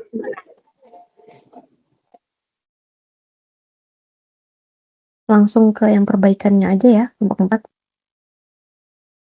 Langsung slide 7, Pak.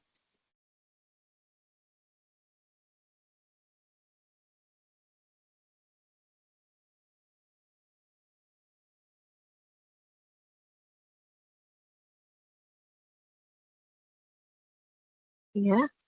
Assalamualaikum warahmatullahi wabarakatuh. Kemarin untuk perbaikannya itu ya Bu, untuk ditambahkan pengukuran balance scorecard-nya, ditambahkan pengukuran berupa angka. Ini untuk pengukuran balance scorecard, yang pertama dari perspektif keuangan. Tujuan strategisnya yaitu meningkatkan profitabilitas melalui standarisasi resep dan efisiensi operasional berbasis pengetahuan terbaik. Indikator kinerja utama atau KPI-nya yaitu Return on Asset (ROA). Dengan satuan persen, targetnya adalah 25% dan realisasinya 22%. Itu cukup baik, namun efisiensi aset belum sepenuhnya optimal. Yang kedua, dari perspektif pelanggan. Tujuannya adalah meningkatkan kepuasan pelanggan melalui konsistensi kualitas produk dan inovasi rasa berbasis pengetahuan pasar. Indikator kinerja utamanya yaitu tingkat kepuasan pelanggan. Satuannya dari skala 1 sampai 5, kita targetnya 4,5 dan realisasinya 4,2. Itu termasuk baik karena kualitas dan rasa yang konsisten berkat standar atau pengetahuan memberikan kepuasan pelanggan yang tinggi. Yang ketiga, proses bisnis internal. Tujuannya adalah meningkatkan efisiensi proses produksi melalui pendokumentasian dan penerapan SOP atau pengetahuan eksplisit. Kita menggunakan indikator kinerja presentasi kelengkapan SOP atau standar operasi prosedur dengan satuan persen. Targetnya adalah 100% dan realisasinya baru 90%. Cukup baik, namun dokumen pengetahuan inti atau SOP belum sepenuhnya terekam dan berpotensi mengganggu konsistensi. Yang keempat, dari perspektif pembelajaran dan pertumbuhan. Tujuannya adalah meningkatkan kapabilitas karyawan melalui berbagi pengetahuan dan pelatihan pengetahuan terstruktur. Indikator kinerjanya itu persentase karyawan yang mengikuti pelatihan knowledge sharing.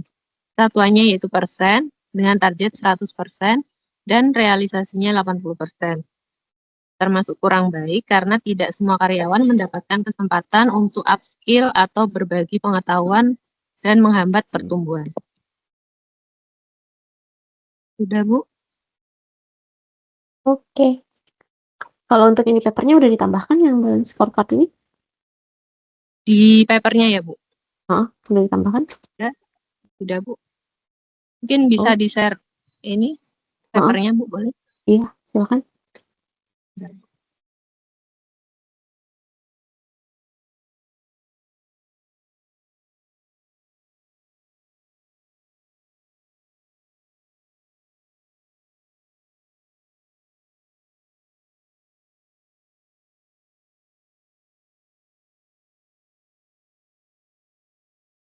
Untuk papernya ini kita menggunakan metode maturitas dengan hasil evaluasinya yang menunjukkan bahwa UMKM Ciap itu berada di tingkat maturitas 2. Kita menggunakan model maturitas 5 tahapan. Ada tahapan level 1, level 2, level 3, level 4, dan level 5.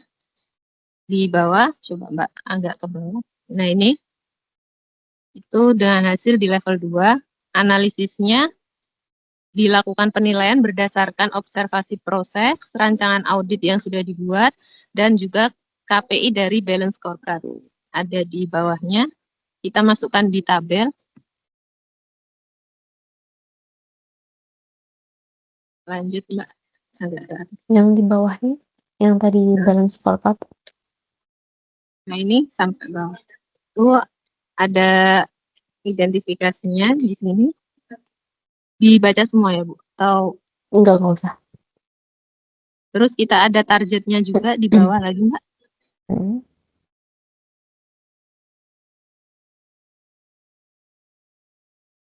Di bawah lagi.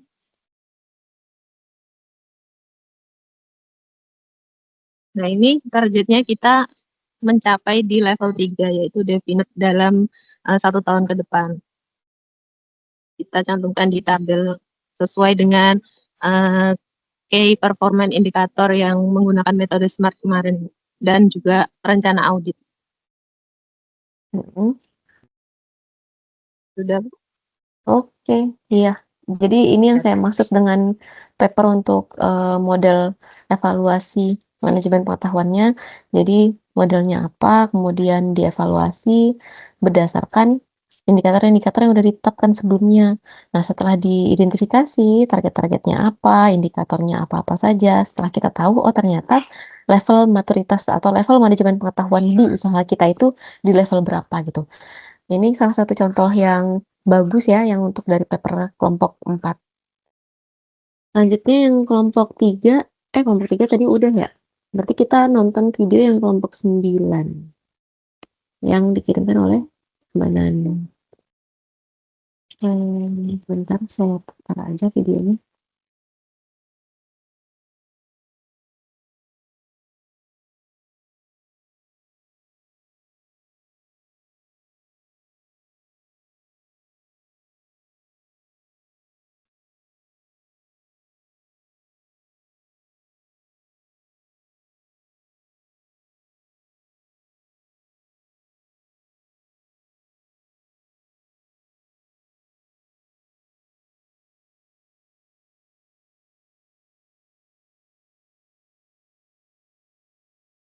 Oke, udah kelihatan share screen-nya?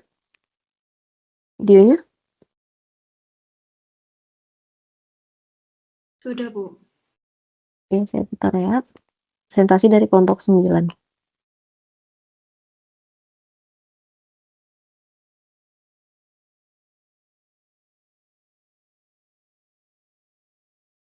Audionya kedengaran nggak ya?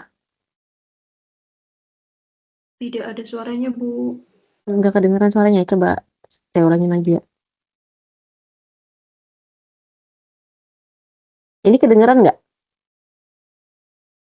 Tidak, Bu. Nggak kedengaran ya?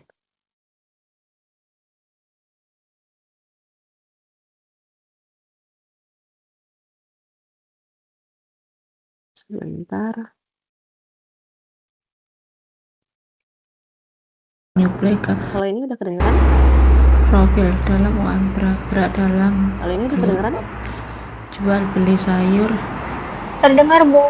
langsung dari petani melalui kios yang ada di pasar tradisional, menjual dengan menggunakan platform offline, online, dan juga dibeli dan juga menyuplai ke restoran, hotel, pedagang besar, pedagang kaki lima, ke ibu-ibu rumah tangga.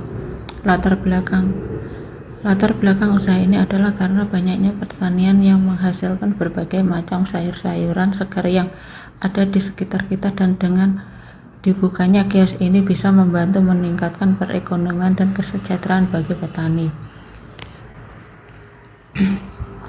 Indikasi jenis-jenis pengetahuan.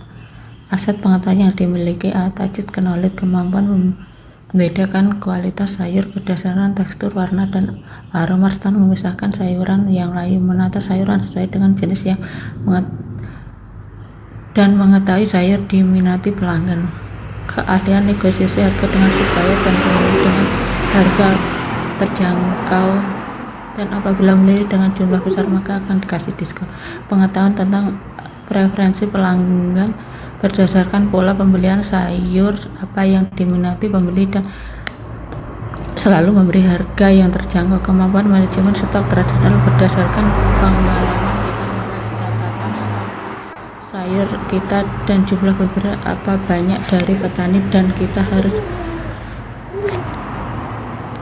harus berapa banyak yang layu yang tidak layak jual. Extensive knowledge, data supplier dan petani mitra catatan dengan harga beli dan harga jual data pelanggan tetap maupun pelanggan digital. Prosedur sederhana penanganan sayuran yang masih fresh dan yang tidak layak. Kita akan pisahkan antara sayuran yang masih fresh dan sayuran yang sudah layu, serta harus bisa menjaga kualitas sayur supaya selalu fresh sampai ke tangan pelanggan. Kesenjangan pengetahuan yang dibutuhkan, strategic knowledge, analisa pasar, dan kompetitor. Kita harus bisa menghadapi kompetitor di sekitar kita dengan melakukan pelayanan dengan baik. Strategi pemasaran digital, kita menggunakan media sosial seperti WhatsApp, Facebook, TikTok, dan Instagram, dan lain-lain. Manajemen pengetahuan untuk UMKM jangka menengah, model bisnis in teknik. Operasi knowledge, sistem investor modern, standar operasional produksi, SOP penanganan produk, manajemen rantai pasokan, teknik referensi dan penyimpanan sayur, pembagian transfer pengetahuan, pemanfaat aplikasi kaset digitalisasi, sistem pemasaran online, analisa data penjualan sederhana, digital marketing UMKM, tujuan outcome, meningkatkan efisien operasional, mengurangi waste dan meningkatkan kepuasan pelanggan, menjaga learning organisasi yang adaptif dan inovatif.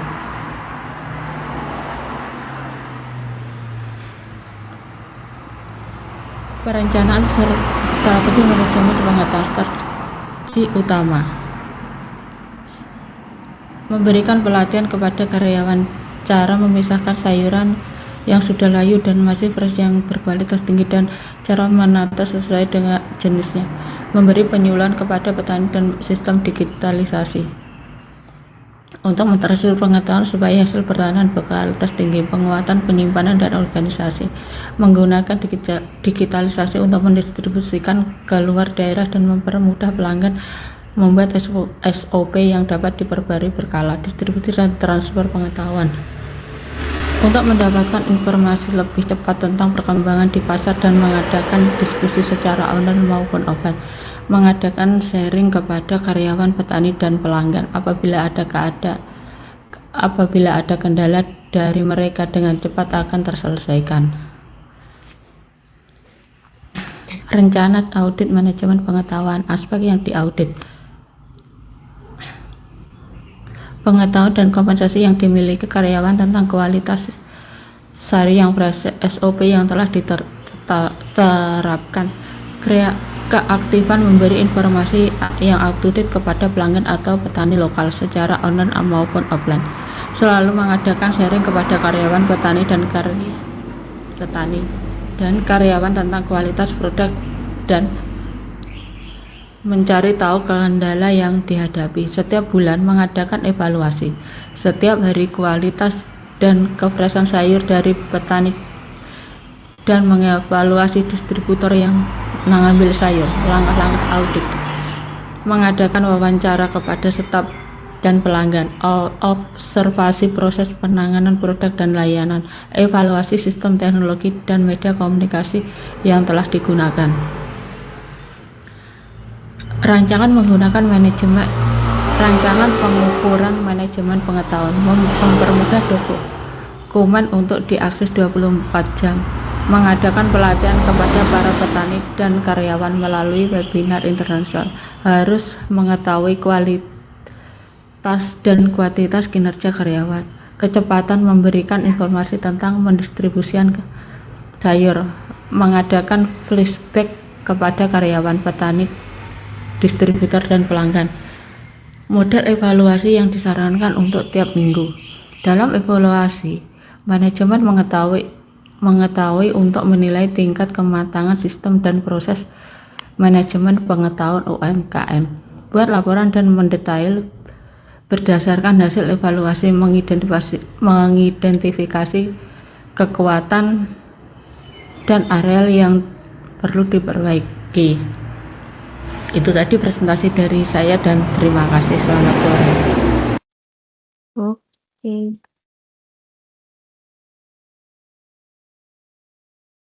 Oke, udah saya nonton ya video yang dari kelompok 9 dari Mbak Nani. Oke, sampai sini ada yang mau ditanyakan terkait manajemen pengetahuan?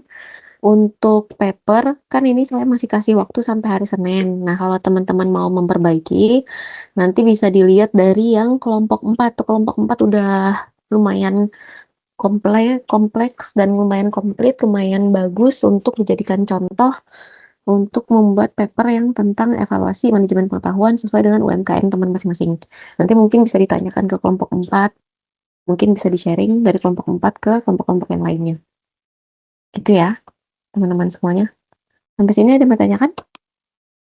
Bu, dari kelompok 1 udah beres, Bu. Ini yang indikatornya boleh ditampilkan. Oke, boleh. Silakan, Mas. Terima kasih.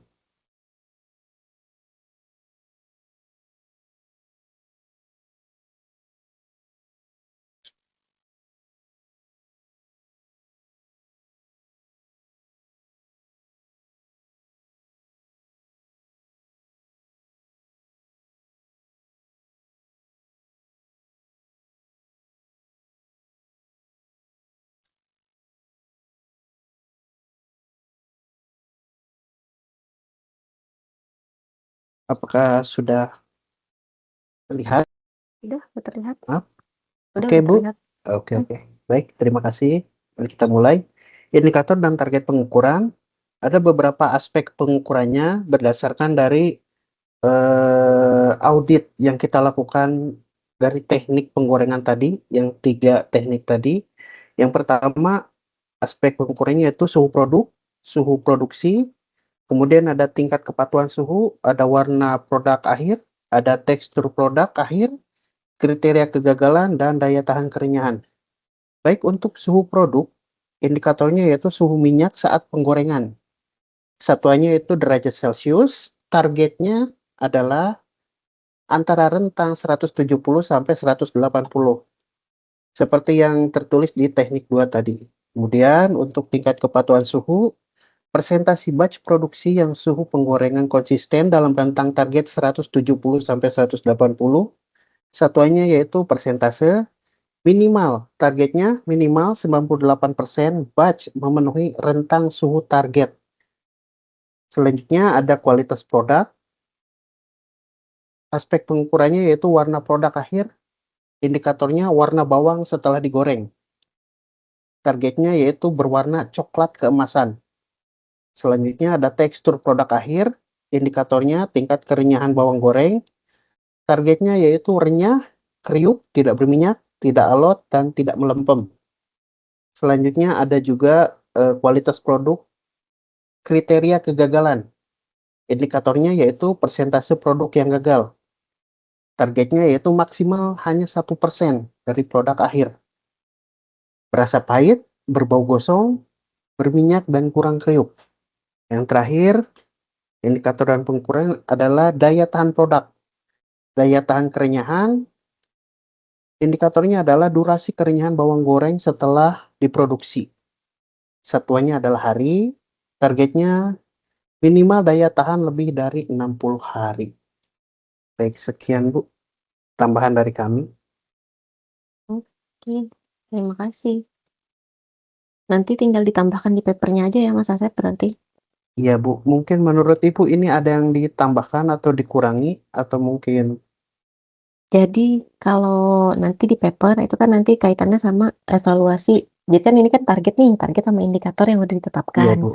Nah nanti kan jadi flow di manajemen pengetahuan itu, flow-nya yang pertama kan kita nih sebagai pengusaha UMKM, kita punya pengetahuan tentang UMKM kita. Nah setelah kita tahu nih pengetahuan kita apa-apa aja, kita buatlah itu kan, kita tuliskan. Oh pengetahuan kayak misalkan contoh Mas Asep ini pengetahuannya adalah bagaimana caranya membuat bawang goreng yang tingkat kerenyahannya baik, kemudian dia bisa disimpan lama, awet, nggak gampang melempem. Itu kan pengetahuan nih.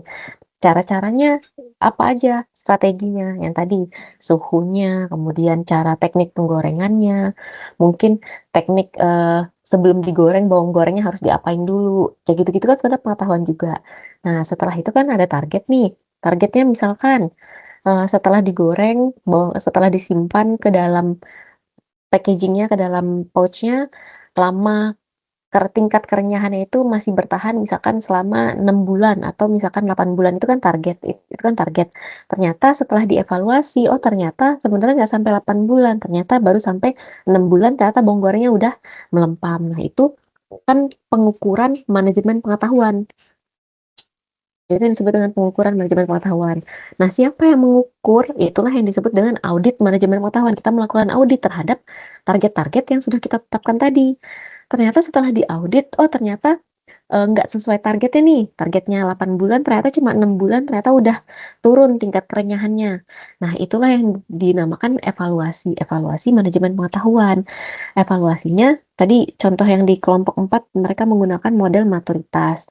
Nah, di situ ada lagi level-levelnya. Jadi misalkan setelah dievaluasi, oh ternyata manajemen pengetahuannya itu tidak sesuai dengan target. Atau misalkan targetnya adalah menambah karyawan yang bisa menggoreng bawang goreng dengan teknik satu. Tadi kan ada beberapa teknik, teknik 1, teknik 2, teknik 3, ya nggak Mas Asep tadi?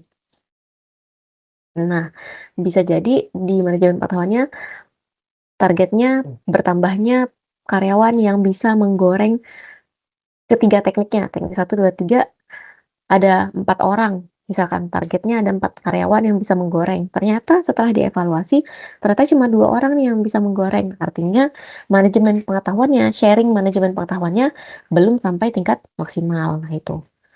Jadi bisa ditambahkan itu nanti di papernya. Bisa dilihat contoh yang dari kelompok 4 juga untuk jadiin panduan untuk membuat papernya gitu. Nanti yang ini yang udah dibuat ini nanti tinggal ditambahkan di papernya aja ya Mas Asep. Ya, baik Bu. Oke. Sampai sini teman-teman yang lain ada yang mau ditanyakan?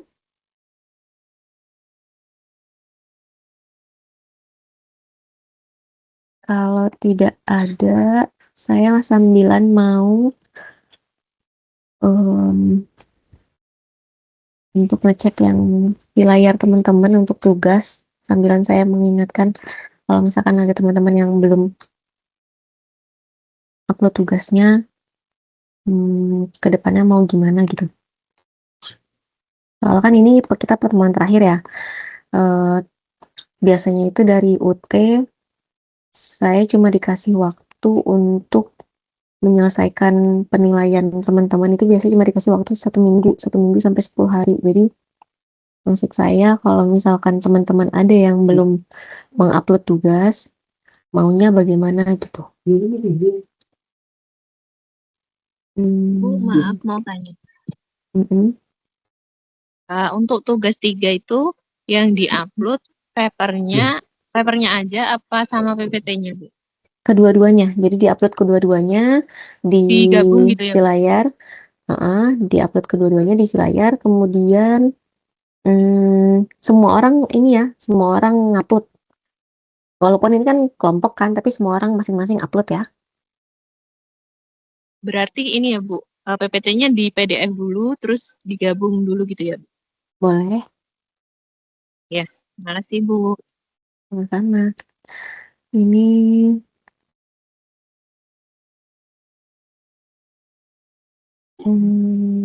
Bu, yang nggak aktif gimana ya Bu ya? Kayak di Jayanti itu udah lama kita hubungin juga nggak bisa aktif. Apa di PPT-nya kita tuliskan? Apa kita gimana Mbak? ada anggota yang tidak aktif Bu? Ya kalau nggak ada anggota yang tidak aktif, gitu, tidak ikut berpartisipasi, jadi apa dituliskan, diikutkan kelompok dengan Ini Mbak Dwi Jayantinya ada nggak di sini sekarang? Ada. Saya juga. Saya juga sambilan mau. Jadi udah nggak bisa itu Bu, nggak bisa dihubungi. Nggak Oke. hadir kan?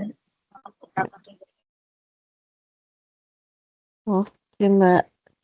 Ini saya juga mau sekalian mau nanyain Mbak Dwi Jayanti, ini tugas pertama nggak ngumpulin mau gimana Mbak?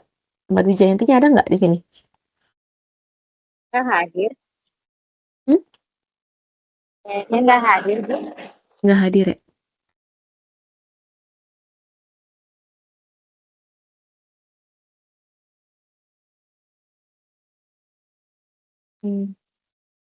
Tugas 1 yang belum mengumpulkan ini Mbak Kusmini sama Mas Wahid. Oke, Mas Wahid ini juga nggak pernah masuk kelas ya?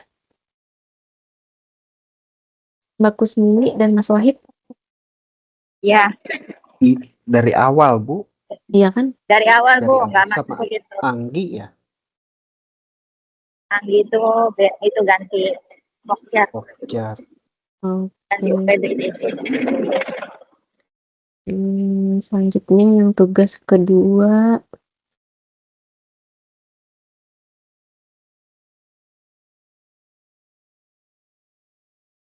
Ini sama deh orang-orangnya yang nggak ngumpulin tugas di Jayanti, kemudian Kusmini sama Wahid.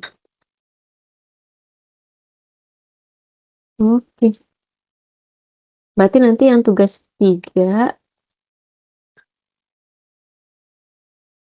Oh ya, teman-teman udah ngisi evaluasi tutor? Sudah, Bu. Udah. Oke. Oh ya, belum ada yang upload ya. Nanti tinggal diupload aja ya. Untuk yang tugas 3 ini. Jadi saya kasih waktu malah saya kasih waktu sampai hari Kamis ini. Jadi teman-teman kalau misalkan mau diperbaiki, mau di finalisasi lagi papernya, PPT-nya, silahkan ya. Ini saya kasih waktu sampai hari Kamis. Oke? Ya Bu, terima kasih. Iya. Jangan lupa ya semua orang, semua anggota kelompok upload masing-masing. Oke? Bu, ya. Oke. Saya yang bagi yang bisa on cam, tolong on cam nih, saya mau screenshot untuk laporan.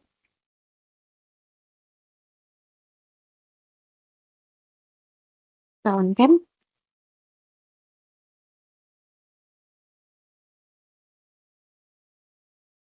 Itu. Oke, saya screenshot ya. 1, 2. Terima kasih. Oke, terima kasih teman-teman. Terima kasih sudah mau mendengarkan ocehan saya selama 8 minggu ini. Mohon maaf kalau misalkan saya ada salah-salah kata, mohon maaf kalau misalkan pengetahuan yang saya sampaikan masih kurang maksimal. Semangat, tetap semangat. Nanti ini semester terakhir kan ya? Berarti insya Allah semester depan udah wisuda. Wisudanya kapan jadwalnya?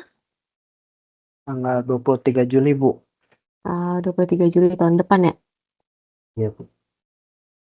Berarti tugas akhirnya udah selesai semua ya? Maksudnya udah di tahap pengumpulan semua? Dari semester 7. Dari semester Udah 7. semester 7, berarti udah Ya. selesai semua ya? Alhamdulillah sudah. Mantap. Berarti tinggal nunggu wisuda aja ya? Iya, Bu. Sama nilai. Oke, terima kasih teman-teman semua. Ya, Bu. Kami juga minta maaf ya, Bu. Iya, sama-sama. Ya, sebab kan Maaf kalau banyak teman-teman kesalahan. sambil kerja gitu. Jadi susah untuk on cam-nya. Seperti itu, Iya, Bu. iya, iya. Bahkan sekarang aja teman-teman yang lain masih kerja juga, Bu. Itu salah satu kekurangan web itu ya seperti ini, apalagi hari Minggu. Untuk sektor yang informal mungkin ya tidak ada liburnya. Seperti itu. Sekali Iya. lagi saya minta maaf juga, Bu. Iya, sama-sama. Saya juga minta maaf kalau kurang maksimal dalam memberikan pengetahuan atau memberikan informasi terkait pelajaran kita, terkait mata kuliah kita, manajemen pengetahuan. Oke, sampai jumpa. Berarti ini saya nggak ketemu lagi bisa ya? Karena udah pada lulus tahun depan, semester depan ya? Insya Allah, Bu. Tetap Kontekan, tetap Bu. silaturahmi, Bu. Jadi bisa komunikasi. Iya, iya, iya, iya. Oke, kalau teman-teman yang dari Taiwan ada lagi nggak? Maksudnya yang angkatan yang di bawahnya, angkatan yang di bawah yang teman-teman yang sekarang. Ada, Bu. Ada, Bu. Oh. Sama, maksudnya kalau pas hari Minggu itu pada sambilan kerja semua berarti yang Taiwan ya? Iya, Karena Bu, kebanyakan pekerjaannya mostly kebanyakan ini ya, apa namanya ini? jaga lansia. caregiver ya, heeh. Karena kebanyakan Betul, caregiver ya. betul, Bu. Oke, oke. Terima kasih. Sampai jumpa Terima lagi kasih, kalau Bu. misalkan ada kesempatan di lain waktu. Amin. Terima kasih, Bu. Ya, sama-sama. Nanti kalau misalkan terkait jumlah kehadiran dan nilai, kalau misalkan masih di bawah standar, nanti akan saya hubungi personal ya. Baik, Baik, Bu. Bu. Terima kasih. Oke, Terima kasih, terima Bu. kasih. Ya. Selamat sore. Sampai Selamat jumpa sore, Bu. lagi. Assalamualaikum. Waalaikumsalam. Waalaikumsalam. Waalaikumsalam warahmatullahi wabarakatuh.